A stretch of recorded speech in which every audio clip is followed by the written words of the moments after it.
The sun burned low across the dry fields of Hollow Creek Ranch, casting long shadows that danced between the tall grass. Amelia Brooks tightened her grip on her satchel as she stepped off the rusted bus, the hot wind battering her clothes. She had come a long way from the noise of the city, seeking quiet. Or maybe she was running from something she refused to admit. The place smelled of dust and old stories, and the only person waiting to greet her was a tall, broad-shouldered rancher leaning against a fence post.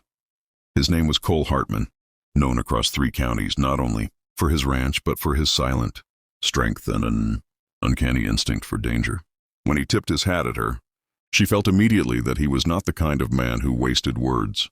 Amelia had been assigned to study wild horse migration patterns for her research project, but she didn't expect the land to feel so alive, so intimidating. Cole walked ahead of her, boots crunching on gravel as he showed her around, speaking only when necessary. She sensed something heavy about him, a man carrying more on his shoulders than anyone could see. As they reached the main barn, a sudden tremor in the dirt made her pause. Something big moved beneath the haystacks, but Cole didn't flinch.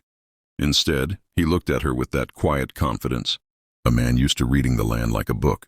"Stay close," he muttered, his deep voice steady despite the ground shifting again. Amelia followed his notice, though fear crept into her bones. Cole stopped in front of a scattered pile of hay bales and pointed at one, motioning for her to sit. His voice came calm, almost too calm for the rising tension around them. "That one, sit on it. Don't move." Amelia blinked, startled. "Why? What's happening?" "It's too big," she whispered, staring at the massive bale. Cole didn't blink. "Just sit on it," he said, "now." Her breath caught in her chest as she lowered herself onto the hay, heart pounding. The ground pulsed again, soft at first, then a deep vibration like something breathing beneath her feet. Cole slowly stepped forward, his hand brushing his holster in case he needed to act fast. Amelia wanted to run, to scream, to leap off the bale, but his steady gaze held her still. "Whatever you do," Cole said, "don't look down yet." That instruction alone made her blood run cold. The wind picked up, kicking dust into swirling spirals. Amelia swallowed hard. "Cole, what's under me?" she whispered. He didn't answer. Instead, he crouched low, eyes fixed on the shifting hay. Something inside her instincts screamed that this was no ordinary ranch problem. She tried to breathe quietly, forcing her trembling legs to remain still. Cole lifted a corner of the hay with the tip of his boot, and the moment he did, a deep, guttural growl vibrated through the earth. Amelia's heart nearly stopped. "What was that?" she gasped. "Easy," Cole murmured. "You're keeping it still by sitting there." "That's good. Just stay calm." "How can I stay calm when something alive is under me?" she whispered sharply. Cole finally looked up at her, and in his eyes was something she had never seen before, fear mixed with determination. "Because if you move now," he said quietly, "it comes out." That was when everything in her world froze. A shadow shifted beneath her, long and coiling, like something ancient stirring after a long sleep. She gripped the hay bale with both hands as her heart hammered against her ribs. The rancher slowly stepped closer, ready to act, ready to protect her. Amelia felt the heat from the creature beneath the hay, felt its movement, its awareness, its breath. The last rays of the sun disappeared behind the hills, and with them, the security of daylight. Amelia whispered in a voice barely audible, "Cole, please tell me what I'm sitting on." He exhaled slowly, voice low and grave. "You're sitting on the only thing that can keep it pinned until I handle this," he said. "But whatever you do, don't stand up." And in that darkening silence, Amelia realized the ranch had secrets far deeper and far more dangerous than she ever expected when she stepped off the bus. The wind howled across the ranch as the last traces of sunlight disappeared beyond the horizon. The world around Amelia seemed to shrink until all she could hear was the thundering of her own heartbeat and the faint shifting beneath. The hay bale she sat on. Cole stood a few feet away, boots planted firmly in the dirt, eyes locked on the ground like a man staring down an old enemy. Amelia's breath trembled in her chest. The creature underneath her moved again, slow and powerful, brushing against the base of the hay. Each vibration traveled through her spine like a warning that it was fully awake now. "Cole," she whispered, "I can't hold still much longer." "You have to," he answered, calm but stern. "It won't strike while you're above it. Sitting there keeps it pressured, keeps it from rising." His tone sent chills through her. She clutched the hay tighter, fingers trembling. "What is it?" she demanded with what little courage she could muster. Cole's jaw tightened. The way a man's does when he doesn't want to tell the truth but knows he must. A ridgeback rattler, he finally said. Largest one I've ever seen. They don't come near the barn unless something disturbed their den. Amelia's stomach clenched. A snake, a massive one? Beneath her? Her voice cracked. I'm sitting on a giant snake. Not directly, Cole said. On the bale that's holding it down. If you jump now, it'll strike before I can pull you to safety. The night air pressed down on her like a weight. She wanted to scream, run, anything except sit on a monstrous serpent hidden only by loose straw. But she saw the seriousness in Cole's eyes.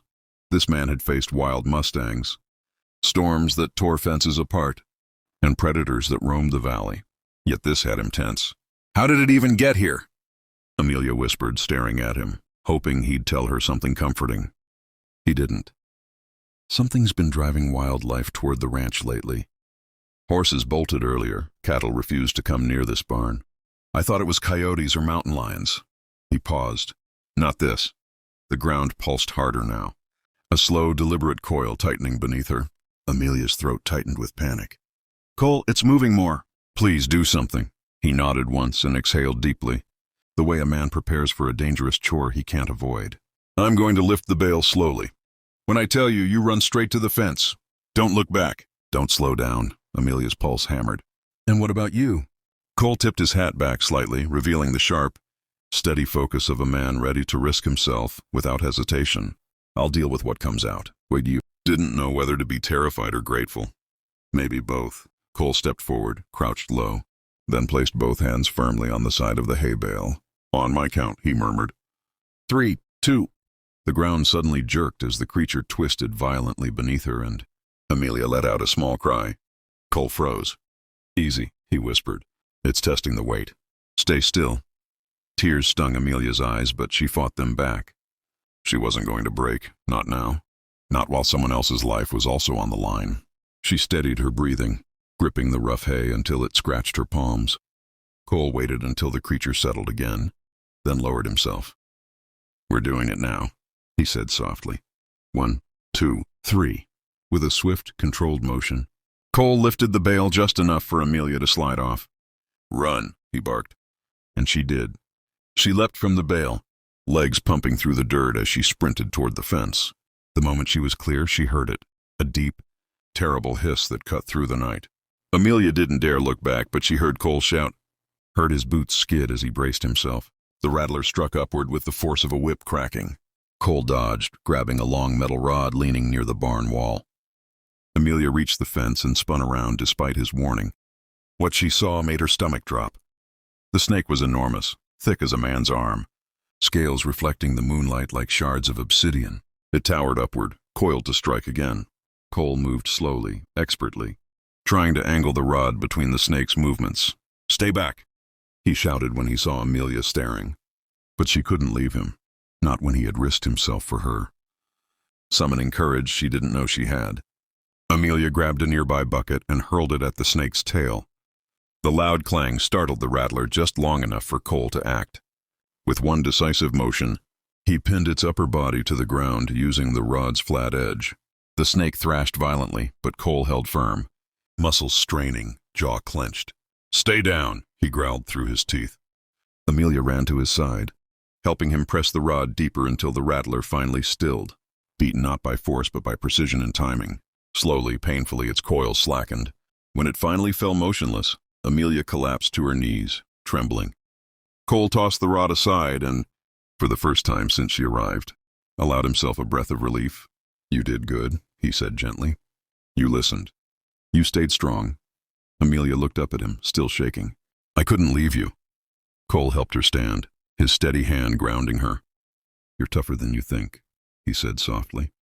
Most city folks would have fainted at the first hiss. Despite everything, she laughed shakily. Is it always this crazy out here? Cole gave a half smile.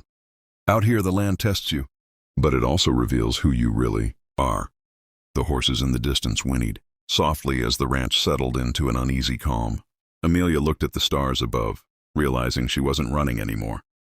She was facing life, danger, fear, strength all at once. And maybe, just maybe, She had found something here worth staying for. Cole placed a gentle hand on her shoulder. "You handled tonight better than most ranchers," he said. "You earned my respect," she exhaled shakily. "I couldn't have done it without you." He tipped his hat.